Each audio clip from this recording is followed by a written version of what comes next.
உலகெங்கிலும் பறந்து வாழும் ஆன்மீகம் டாக்ஸ் தமிழ் நேயர்களுக்கு அன்பு வணக்கம். நான் ஜோதிடர் குரு வரதராஜ பெருமாள். இந்த நிகழ்ச்சி மூலியமா உங்க எல்லாத்தையும் சந்திக்கிறதுல மிக்க மகிழ்ச்சி அப்படின்றத தெரிவிச்சுட்டு, என்ன பார்க்க போறோம் இந்த நிகழ்ச்சியில அப்படின்னா, சனி வந்து வக்ர நிலைக்கு போறாரு. சனி வந்து ஏற்கனவே மீன ராசியில, அதாவது காலபுருஷனுக்கு 12ஆம் வீடுன்னு சொல்லக்கூடிய குருவுடைய மீன ராசியில இருந்துகிட்டு இருக்கிறாரு. ஸோ அங்க இருந்து அவர் வந்து வக்ர நிலைக்கும் போகக்கூடிய காலத்துக்கு வந்திருக்கிறாரு. இந்த வக்ர காலம் அப்படின்றது வந்து எப்போ இருந்து எப்போ வரைக்கும் அப்படின்னா, ஜூலை 15ஆம் தேதியிலிருந்து நவம்பர் 30ஆம் தேதி வரைக்குமா வாக்கிய பஞ்சாங்கத்தின் அடிப்படையில வந்து வக்ர நிலையில பயணிக்க போறார்.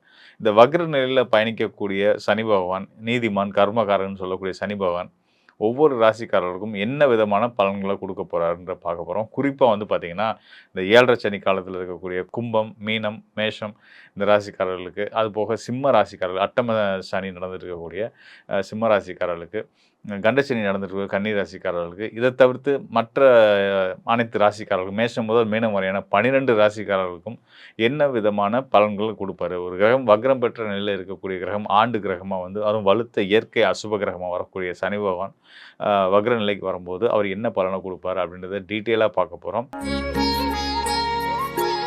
மீனராசி அன்பர்களுக்கு ஜென்ம சனி நடந்துட்டு இருக்கு இல்லையா? அந்த ஜென்ம சனின்றது ராசியிலேயே சனி பகவான் இருக்கக்கூடிய 2 1/2 ஆண்டுகள். அது போக 7 சனி காலம். ஏற்கனவே 2 1/2 ஆண்டுகள் விரயஸ்தானத்தில இருந்துட்டாரு. இப்போ வந்து ஜென்ம சனியா தொடர்ந்துட்டு இருக்காரு. அடுத்ததா உங்களுடைய பாத சனி. அதாவது 2ஆம் வீட்டுக்கு வந்துருவாரு. இன்னும் 2 ஆண்டுகள் கழிச்சு.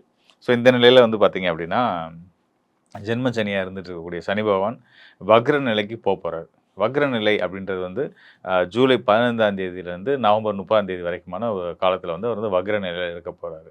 வக்ர நிலை அப்படின்றது என்னன்னா, ஒரு கிரகம் முன்னோக்கி போயிட்டு இருக்க எல்லா கிரகங்களும் முன்னோக்கி தான் போயிட்டு இருப்பாங்க. இவர் வந்து ரிவர்ஸ்ல வர்ற மாரியான ஒரு தோற்றத்த நமக்கு ஏற்படுத்துவார். ஸோ அந்த ரிவர்ஸ்ல வரக்கூடிய காலம்ன்றது அந்த வக்ர பயிற்சி காலம்னு சொல்லுவோம். அதிசாரம்ன்றது ஒரு கிரகம் முன்னோக்கி போறது. ஸோ இதெல்லாம் வந்து இயற்கையான வானியல் நிகழ்வுகள் தான். அந்த வகையில வந்து கிரகங்கள்ல வந்து இந்த மாதிரி முன்ன பின்ன போறது, வர்றது இதெல்லாம் வந்து அப்பப்ப நடக்கக்கூடிய ஒரு இயல்பான ஒரு நிகழ்வு தான். ஸோ அதனால வந்து ஏதோ புதுசா ஏதோ ஒரு நடக்குது போல அப்படின்னு பயமோ, பதட்டமோ நீங்க எடுத்துக்க வேண்டாம். பொதுவா இன்னொரு விஷயத்தையும் நான் சொல்லிடுறேன். மீன ராசிக்காரர்கள் வந்து பார்த்தீங்க அப்படின்னா, இந்த ஜென்ம சனி காலத்தில நம்ம இருந்துட்டு இருக்கோம். நமக்கு கெட்டதே நடந்துகிட்டு இருக்கு. அப்படின்ற எண்ணம் வச்சிருந்தீங்க அப்படின்னா, தயவுசெய்து அத தொடச்சு தூக்கி எறிஞ்சிருங்க.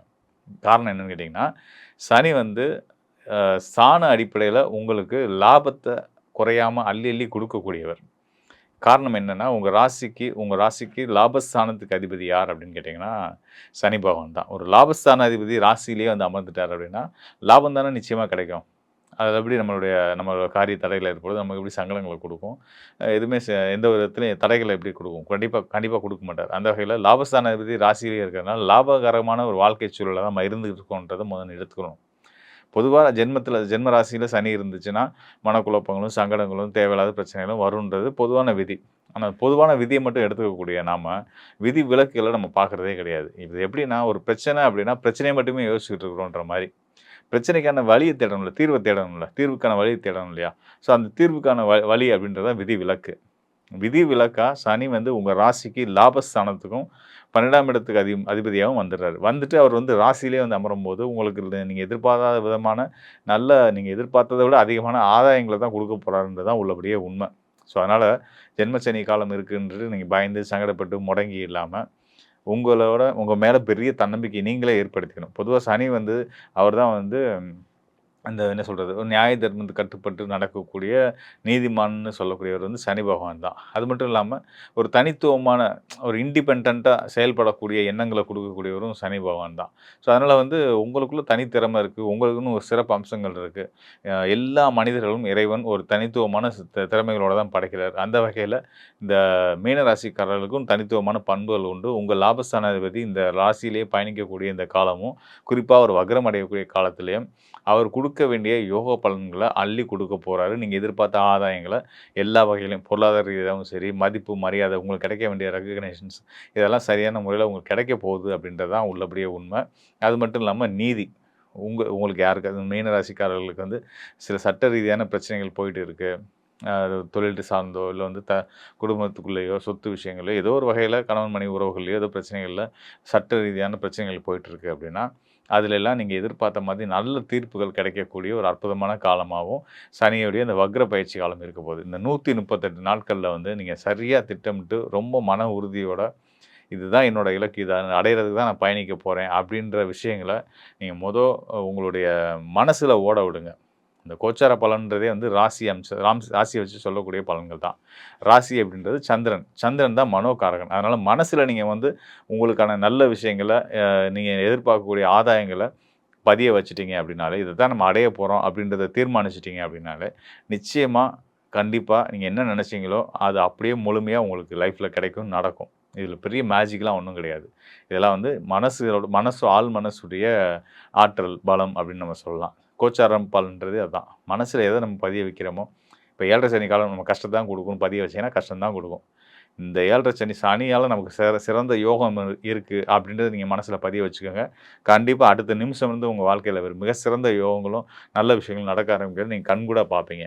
அது மட்டும் இல்லாம உங்க ராசிக்கு யோகாதிபதியில, உங்களோட ராசிக்கு யோக ஸ்தானத்தில உங்களுடைய ராசிநாதன் குரு பகவான் அமர்ந்து உங்க ராசிக்கு பார்வை குடுத்துட்டு இருக்கிறாரு. ராசியில இருக்க சனி குரு பார்வையில இருக்காருன்றதுனால, நிச்சயமான முறையில குருவும், சனியும் இணைவு பெற்று உங்களுக்கு சிறப்பான ராஜ யோகங்கள அள்ளி குடுக்க போறாங்க. தைரியமா, சந்தோஷமா இருங்க. வாழ்க்கை சிறப்பாவே இருக்கும். மேலும் சனி பகவான் ஒவ்வொரு ராசிக்காரர்களுக்குமே, மேஷம் முதல் மீனம் வரையான 12 ராசிக்காரர்களுக்குமே தன்னுடைய வக்ர காலத்தில நம்ம அவர எப்படி புரிஞ்சுக்கிறோம் அப்படின்றத பொறுத்து தான் நல்ல பலன குடுக்க போறாரு. நம்மளுடைய ராசி பலன், கோச்சார பலன் அப்படின்றது சந்திரன அடிப்படையா வச்சு சொல்லக்கூடிய பலன் தான் இல்லையா? ஸோ சந்திரன்றது மனோகாரகன். மனசுல நம்ம என்ன எதிர்பார்க்கிறோமோ, அதுதான் நம்ம வாழ்க்கையா அமையும். எண்ணம் எதுவோ அதுதான் வாழ்க்கை. ஸோ அந்த வகையில சனிய பத்தின புரிதல உங்களுக்கு ஏற்படுத்துறது தான் இந்த நிகழ்ச்சியோட நோக்கம். ஸோ அந்த வகையில சனி உங்க ராசிக்கு எந்தெந்த ஸ்தானத்துல இருந்து என்னென்ன கிரக தொடர்புகளோட இருந்து உங்களுக்கான பலன குடுக்குறாரு அப்படின்றத நம்ம பார்த்திருந்தோம். ஸோ அந்த வகையில உங்களுடைய வாழ்க்கைக்கான ஒரு தொலைநோக்கான பார்வைய இந்த காலகட்டத்தில, குறிப்பிட்ட இந்த காலகட்டத்தில, அதாவது சனியுடைய வக்ர பயிற்சி நடக்கக்கூடிய காலகட்டத்தில நீங்க சரியா திட்டமிட்டீங்க. மனசுல இதத்தான் நம்ம அடைய போறோம். இதுதான் நம்ம இலக்கு. நம்ம விரும்பக்கூடிய விஷயம் இதுதான். அப்படின்ற விஷயங்கள நோக்கி உங்க மனசுல ஆழமா பதிய வச்சு, அத நம்ம நிச்சயமா அடைய போறோம் அப்படின்ற ஒரு எண்ணத்துக்குள்ளே நீங்க வந்துட்டீங்கனாலே போதும்.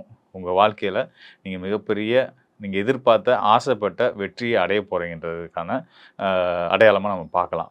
அதுக்கு நிச்சயமான முறையில வக்ரம் பெறக்கூடிய சனி பகவானும், அவருக்கு திரிகோண நிலையில இருக்கக்கூடிய குரு பகவானும் சேர்ந்து உங்களுக்கு சப்போர்ட் பண்ண போறாங்க அப்படின்றத நம்ம பார்த்துருந்தோம்.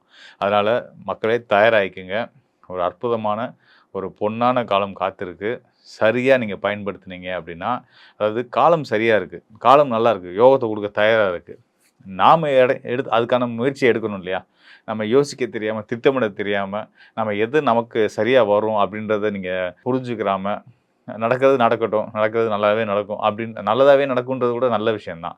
இன்னும் கிளியரா நீங்க வந்து இதுதான் நமக்கு நடக்கணும். நான் ஆசைப்படுறது இதுதான். இது எனக்கு கிடைச்சா நல்லாருக்கும். அப்படின்ற அந்த ஒரு மனப்பக்குவத்துக்குள்ள நீங்க வந்து அந்த ஒரு ஒரு என்ன சொல்றது? எண்ணங்களால உங்க விருப்பங்கள வந்து நீங்க வந்து அடையறதுக்கான வாய்ப்புகள முதல்ல நீங்க செஞ்சுட்டீங்க அப்படின்னாலே, அதாவது எண்ணத்துல நீங்க என்னென்ன ஆசைப்படுறீங்களோ, அது எல்லாத்தையும் நீங்க வந்து தெளிவா மனசுல உணர்ந்துட்டீங்கனாலே அப்படின்னு வந்து நிச்சயமா உங்களுடைய எண்ணங்கள் நிறைவேறும் அப்படின்றத நான் உறுதியா உங்களுக்கு சொல்றேன். அதுக்கு கோச்சார கிரகங்கள் உங்களுடைய செயல்கள தடையின்றி செய்றதுக்கு உதவியா இருக்க போறாங்க அப்படின்னு சொல்லியிருக்கேன். மேலும் சனியுடைய அருளால் சனி வக்ர நிலையில இருக்கக்கூடிய காலத்தையும் சரியான முறையில பயன்படுத்திக்கும் பட்சத்தில, சனி பகவானே உங்கள மேலும் மேலும் பல பல உயரங்களுக்கு கொண்டு வருவாரு அப்படின்றதையும் நான் வந்து உங்களுக்கு சொல்லியிருக்கேன். நிச்சயமா இந்த காலத்த பயன்படுத்தி சரியான முறையில இப்போ இருந்தே திட்டமிட்டு உங்க எதிர்காலத்த வளப்படுத்திக்க வேண்டியது உங்க கையில இருக்கு அப்படின்றத சொல்லிடுறேன். மேலும் இன்னும் சில விஷயங்கள் சொல்றேன். உங்களுக்கு வந்து தெரியல. நான் எத நோக்கி பயணிக்கணும்னு தெரியல. நான் போற பாதை சரிதானான்னு தெரியல. இந்த பாதையில போனா நான் வெற்றி அடைவேனா? அப்படின்றது எனக்கு தெரியல. ஒரு குழப்பங்கள் இருந்துட்டு தான் இருக்கு. நீங்க சொல்றீங்க கோச்சார கிரகங்கள் நல்லா இருக்கு. சனி நல்லா இருக்காருன்னு சொல்ட்டீங்க. குருவோடைய அனுகூல தொடர்போட இருக்கிறதுனால நல்ல பலன்களை செய்வார்ன்றதையும் சொல்லியிருக்கிறீங்க. இருந்தாலும் எனக்கு வந்து மனக்குழப்பம் இருந்துட்டு இருக்கு. இல்ல எனக்கு வந்து நான் என்ன பாதையில போறதுன்னே தெரியல. எதிர்காலம் எப்படி இருக்குன்றது தெரியல. அப்படின்னு நினைக்கக்கூடியவங்க, உங்களுடைய சுய ஜாதகத்தோட தொடர்பு கொள்ளுங்க. உங்க சுய ஜாதகத்துக்கு மிகப்பெரிய பங்கு இருக்கு. உங்களுடைய வாழ்க்கைய தீர்மானிக்கிறதுல, உங்களுடைய எதிர்காலத்த தீர்மானிக்கிறதுல, உங்களுடைய வெற்றிய தீர்மானிக்கிறதுல சுய ஜாதகத்த பங்கும் அவசியம். இப்ப நம்ம பார்த்தது ராசி அடிப்படையில. அதாவது கோச்சார பலன்கள் நம்ம பார்த்துருக்குறோம். உங்களுடைய சுயஜாதகத்தையும் நம்ம பார்க்கும்போது தான், அங்க உங்களுடைய லக்னம் என்னவா இருக்கு? உங்களுடைய இப்ப நடப்பு தசா புத்தி கிரகங்கள் உங்களுக்கு சப்போர்ட் பண்ணக்கூடியவங்களா? இல்ல பகைத்தன்மையில உள்ளவங்களா? இப்படின்றதெல்லாம் பார்க்கலாம். இதெல்லாம் பார்த்தோம்னா தான் வந்து, உங்களுக்கான இன்னும் சரியான துல்லியமான பலன்கள குடுக்க முடியும். நீங்க போற பாதை சரி. நீங்க இந்த பாதையில போங்க. இந்த பாதை உங்களுக்கு சரியா வராது. இந்த எண்ணங்கள மாத்திக்கங்க. இந்த எண்ணங்கள எடுத்துக்கங்க நல்லது. இப்படின்ற உங்களுக்கு ஒரு பெரிய கிளாரிட்டி வேணும்னு நெனச்சீங்கன்னா, நிச்சயமா எனக்கு தொடர்பு கொள்ளுங்க. கண்டிப்பான முறையில உங்களுக்கு வழிகாட்ட நான் தயாரா இருக்கிறேன். நன்றி மக்களே! மீண்டும் ஒரு நல்ல நிகழ்ச்சியில சந்திப்போம். நன்றி, வணக்கம்.